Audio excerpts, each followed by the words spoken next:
Hi hello नमस्कार मित्रांनो, मी तुमचा मित्र राज. जीवन एक अश्वमेध या आपल्या मराठी युट्यूब चॅनल मध्ये तुमचं सर्वांचं मनापासून सहर्ष स्वागत करतो. आय होप सर्वजण छान असतील, स्वतःची आणि इतरांची काळजी घेत असतील. त्यासोबतच मित्रांनो, आयुष्याचा हा प्रवास करत असताना दुःख, अडचणी, संकटे, प्रॉब्लेम्स आपल्या आयुष्यात येत असतात. आपली परीक्षा घेत असतात आणि त्या परीक्षेत पास व्हायचं की नापास हा निर्णय आपला असतो. म्हणून जर तुमच्या आयुष्यात दुःख येत असेल त्या दुःखांना फेस करा, आनंदी राहा, कारण दुःख हे येणार आहे. तो एक नियतीचा संकेत तो असा की जे तुम्हाला दुःख येत आहे ते लवकर संपणार आहे आणि तुमच्या जीवनाला एक नवीन दिशा मिळणार आहे. मित्रांनो, मी तुम्हाला जे घडतं किंवा आपल्या समाजात अवतीभोवती जे घडतं ते तुमच्या डोळ्यासमोर उजागर करत असतो. त्यासोबतच जे मुलं स्वप्न बघतायत त्यांची स्वप्न पूर्ण होत नाही, ते स्वतःला दोष देत आहेत किंवा फॅमिलीला दोष देत आहेत. अशा मुलांनी हा व्हिडिओ नक्की बघा. काय माहित, त्याने थोडं ऐकलं तर त्याच्या जीवनाचं सोनं नक्की होणार असं मला वाटतं. मित्रांनो, गोष्ट सुरू करतो किंवा ही जर्नी सुरू करतो आधी तुम्ही ही स्टोरी ऐकत असताना डोळे बंद करून ऐका, जेणेकरून स्टोरी समजायला सोपी जाईल आणि जे मी सांगतोय ते तुमच्या डोळ्यासमोर उभं राहील आणि सर्व गोष्टी स्टेप बाय स्टेप तुम्हाला समजेल. अटलांटिक महासागराच्या एका लहानशा बेटावर पक्ष्यांच्या एका गरीब वस्तीत, तिकडची नाव आहेत थोडं अवघड आहेत पण समजून घ्या जर मागे पुढे झालं तर, एक मुलगा जन्माला येतो. फुलशांच्या एका गरीब वस्तीत एक गरीब मुलगा जन्माला येतो. घरची परिस्थिती अशी असते मित्रांनो की 2 वेळचं जेवण सुद्धा मिळणं अवघड आहे. आणि ते वडील होते, म्हणजे त्या घरातील जे प्रमुख होते, ते बागेत माळीचं काम करायचे, साफसफाई करणे, गवत वगैरे काढणे. आणि आई हाऊसवाईफ, म्हणजे घरातली जी कामं असतात आई करायची. आज त्या मुलाचं नाव सर्व जगाला माहित आहे, क्रिस्टियानो रोनाल्डो. लहानपणापासून त्या हातापायात एक गोष्ट होती. म्हणतात ना मित्रांनो की मुलाचे पाय पाळण्यात दिसतात, तसंच काही रोनाल्डो याच्या बाबतीत लहानपणापासून त्याला चेंडू, गलीतल्या रस्त्यावर, मोकळ्या मैदानावर अनवाणी पायांनी तो चेंडूशी खेळत असायचा, पायांनी मारत असायचं. लोकांना खूप काही वाटतं. त्यावेळेस पण लोकांना वाटायचं की हा मुलगा आहे तो फुटबॉल साठी वेडा आहे. पण रोनाल्डोला माहित नव्हतं की माझं आयुष्य या गोष्टीने बदलणार आहे किंवा माझं आयुष्य घडणार आहे. वयाच्या 12वी वर्षी त्याने घर सोडलं. आई वडिलांना सोडून बेटावरून तो लिप्सनला आला. एकट्यानं त्याच्या एका स्वप्नाच्या भरोशावर त्याने घर सोडलं, त्याला जे आवडायचं त्या गोष्टीसाठी. घरची परिस्थिती अगदी वाईट. रात्री तो रडायचा. माणसाला जेव्हा दुःख होतं तो रडतो. आठवणी अशा असतात त्या नकोशा असतात, आपल्या आयुष्यात घडून गेले असतात. माणसाला त्या गोष्टीचा चटका लागतो आणि त्याचं रूपांतर अश्रूत होतं. सकाळ झाली की तो नॉर्मल व्हायचा आणि मैदानावर खेळायला जायचा. असा हा दिनक्रम रोनाल्डो याचा ठरलेला होता. लिप्सन मधले जे दिवस होते ते सोपे नव्हते असं रोनाल्डो सांगतो. रात्री उशिरा, साधारण 10:30-11ची वेळ असेल, रोनाल्डो आणि त्याचे मित्र त्यांना भूक लागायची. व्हायचं असं की खिशात 1 रुपया नाही, कारण बॅकग्राऊंड बघितलं तर ते गरीब परिस्थिती वगैरे. तर त्या जागेजवळ एक मॅकडॉनल्डचं जे रेस्टॉरंट असेल किंवा बर्गर तिथे जायचं. शक्यतो आपण जातो पुढून जातो, हा मागून जायचा किंवा त्याचे मित्र मागून जायचे आणि हळूच दार वाजवायचे आणि बोलायचे की काही बर्गर उरले आहेत का किंवा शिल्लक आहेत का. आतमध्ये एडेना नावाची एक कर्मचारी महिला आणि तिच्या आणखी 2 मैत्रिणी होत्या किंवा सहकारी होत्या. आणि एडिना आणि तिच्या 2 ज्या सहकारी आहेत ते रोनाल्डो आणि त्याच्या मित्रांना बर्गर द्यायचे, कुठलीही अपेक्षा न ठेवता. आजकालचा माणूस हा स्वार्थी आहे, आपल्या सर्वांना माहित आहे, नवीन असं मी काही सांगत नाही.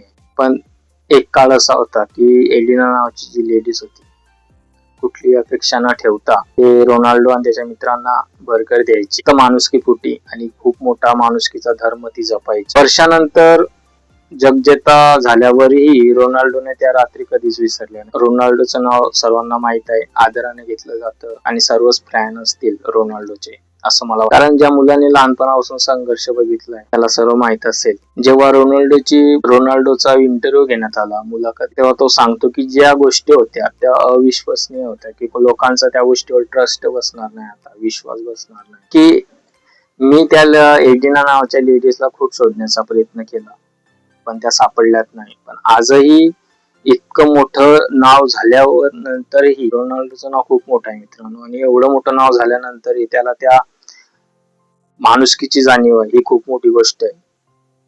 एखाद्याने आपल्यावर उपकार केले त्या गोष्टीची जाणीव ठेवणं ही खूप मोठी गोष्ट आहे. कारण त्याला माहित आहे भुकेल्या पोटी स्वप्न बघणं काय असतं. प्रत्येकाला या गोष्टीची जाणीव पाहिजे की आपल्या पडत्या काळात ज्या व्यक्तीने आपली साथ दिली त्या व्यक्तीला आयुष्यात परमेश्वरापेक्षाही मोठं स्थान दिलं पाहिजे. आता थोडं फ्लॅशबॅक मध्ये जाऊया मित्रांनो. आणि मग ते संकट आलं की वयाच्या 15व्या वर्षी डॉक्टरांनी सांगितलं की त्याच्या हृदयाचे ठोके आहेत ते असामान्य आहेत, शस्त्रक्रिया करावी लागली. त्यानंतर काहींनी सांगितलं याचं करिअर संपलं. आणि तो मुलगा हॉस्पिटलच्या जेव्हा बेडवर होता, म्हणजे रोनाल्डो, त्यावेळेस त्याचं मन सर्व ग्राउंडवर होतं आणि तो विचार करत होता की मला परत मैदानावर जायचं आहे. ही महत्वाकांक्षा प्रत्येक तरुणाच्या मनात असायला हवी. मित्रांनो, हॉस्पिटलच्या बेडवर रोनाल्डो होता, पण त्याचं मन, त्याचे विचार, महत्वाकांक्षा त्या ग्राउंडवर होत्या आणि तो विचार करत होता मला पुन्हा मैदानावर जायचं, आणि तो गेला. कारण मित्रांनो, तुमच्यामध्ये जे कौशल्य असतील, गट्स असतील, त्या प्रतिभा फक्त दरवाजा उघडू शकतात. तुमच्यामध्ये जे टॅलेंट आहे ते विकसित करा. काय माहित तुमचं भविष्य बदलेल, सोन्याचे दिवस तुम्हाला पण येतील. कोणतंही साम्राज्य उभं करायला ताकद लागते, मेहनत लागते, हे सर्वांना माहित आहे. मेहनतीशिवाय दुसरा शॉर्टकट कोणताच नाही. मित्रांनो, एक विषय सांगतो की स्पोर्टिंग लिस्बनच्या अकादमीत तो सगळ्यात आधी जायचा आणि सर्वात शेवट यायचा. आणि ह्याच गोष्ट रोनाल्डोला एक महान, म्हणजे एक चांगला खेळाडू बनवण्यासाठी प्रेरित करा. म्हणजे मोठ्या व्यक्तीची एक खासियत असते की टाइम बघून काम नाही करत.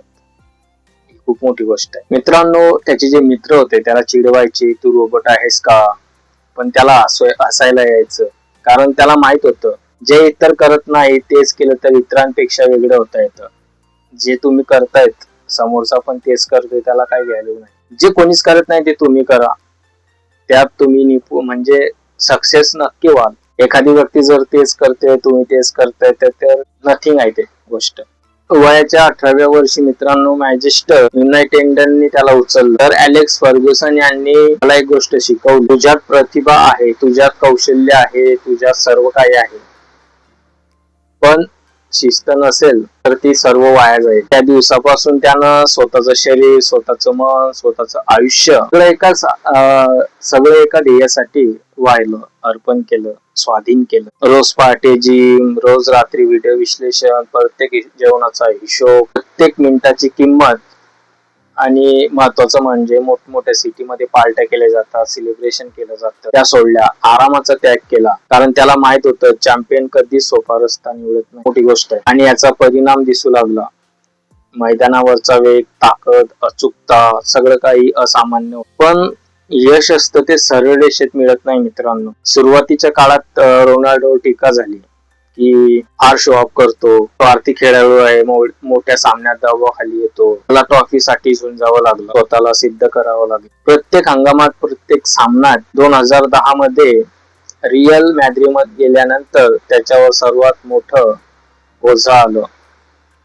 जगातला सर्वात महागडा खेळाडू म्हणून लोक त्याला ओळखू लागले. प्रत्येक चुकीचा पास, प्रत्येक चुकलेला गोल मतड्यात झळकायचा, पण त्यानं डोकं खाली केलं नाही. त्यानं एक तत्व अंगीकारलं, स्वीकारलं.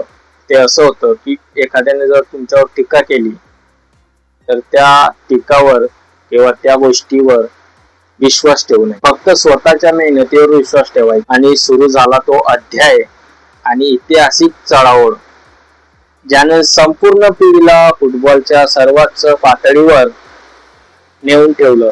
पण या सगळ्या यशामागे एक साधा माणूस होता. पोर्तुगालसाठी खेळताना त्याच्या डोळ्यात नेहमी एक वेगळी चमक असायची. 2016चा युरो कप अंतिम सामन्यात दुखापतीमुळे तो बाहेर गेला, त्याला पायाला दुखापत झाली. तुम्ही जर क्लिप बघितली असेल तर तुम्हाला सर्व समजेल. आणि तो बाहेर बसला होता, पण त्याचा जो संघ होता, ज्याची टीम होती, ती आतमध्ये खेळत होती. आणि तो बाहेर असताना सुद्धा त्या टीमला गायडन्स करत होता, प्रोत्साहन करत होता, मोटिवेशन करत होता. जणू लोकांना असं वाटायचं किंवा असं ते वातावरण झालं होतं की जणू तोच खेळतोय त्या मैदानात असं लोकांना वाटलं. मैदानाच्या कडेवर उभं राहून त्यानं संघाला प्रोत्साहन दिलं. रात्री पोर्तुगालनं सर्वात मोठं पहिलं विजेपद जिंकलं आणि तो रडला. ते आनंद अश्रू होते मित्रांनो. तो संघर्ष होता. त्याच्या डोळ्यातून अश्रूच्या रूपात बाहेर पडत होता. कारण ते स्वप्न त्याच्या देशासाठी होतं आणि घरी तो एक बाप होता, एक मुलगा होता, एक भाऊ होता. त्याने नेहमी सांगितलं, फुटबॉल माझं आयुष्य आहे, पण माझं कुटुंब माझा श्वास आहे. यशाच्या शिखरावर असतानाही त्यानं आपली मुलं कधीच विसरली नाही. आपलं गाव, आपली आई, आपल्या संघर्ष. आज त्याच्याकडे बघा, वय झालेलं आहे, वाढलाय, पण भूक तेवढीच आहे. पण 40च्या जवळ तरी तो अजूनही पहाटे उठतो, अजूनही मैदानावर धावतो, अजूनही स्वतःला सिद्ध. कारण त्याला माहित आहे विक्रम मोडले जातात पण मानसिकता कायम राहते. त्याने एकदा सांगितलं होतं, माझं स्वप्न पूर्ण झाली नाही, कारण माझं स्वप्न कधीच संपत नाही. दरवेळी एक शिखर गाठलं की मी पुढचं शिखर शोधतो. आज जर तुम्ही स्वतःकडे बघता आणि वाटतं की तुमचं स्वप्न खूप मोठं आहे, तुमची परिस्थिती खूप कठीण आहे, तुमच्यावर टीका करणारे खूप आहेत, तेव्हा त्यावरच्या मुलाची आठवण करा. त्याच्याकडे पैसे नव्हते, पण चिकाटी नव्हती, त्याला कोणी गांभीर्याने घेतलं नाही, त्यानं स्वतःवर विश्वास ठेवला. ज्याला अडथळे आले, साहजिकच आहे, प्रॉब्लेम्स आपल्या आयुष्यात येणार, पण कधी तो थांबला नाही. स्वतःचं स्वप्न कधीही मोठं असो, ती मेहनत त्याहून मोठी असू द्या. दुःख छोटं असतं, माणूस मोठं करतो. असं काही करू नका. तुमच्यावर लोक टीका करतात, तुम्हाला कमी लेखतात, त्यांना इग्नोर करायला शिका. तुमचा जो विश्वास आहे तो 10 पटीने तुमच्यावर असतो. कारण चॅम्पियन जन्माला येत नसतो, रोज थेंबा थेंबानं आणि मेहनतून घडत असतो. आणि मित्रांनो, तो चॅम्पियन आहे तुमच्यात, फक्त तो शोधण्याचा कसा ते तुमच्यात आहे. आणि त्या चॅम्पियनला जागा करण्याची गरज आहे आज. म्हणून दुःख आलं असेल तर ते स्वीकारा, एक चांगला प्रवास करा जीवनाचा. व्हिडिओ बद्दल तुमचं काय मत आहे ते नक्की कमेंट्स मध्ये सांगा. भेटू पुन्हा नवीन व्हिडिओसह. तोपर्यंत आनंदी राहा, काळजी घ्या. जय हिंद, जय महाराष्ट्र.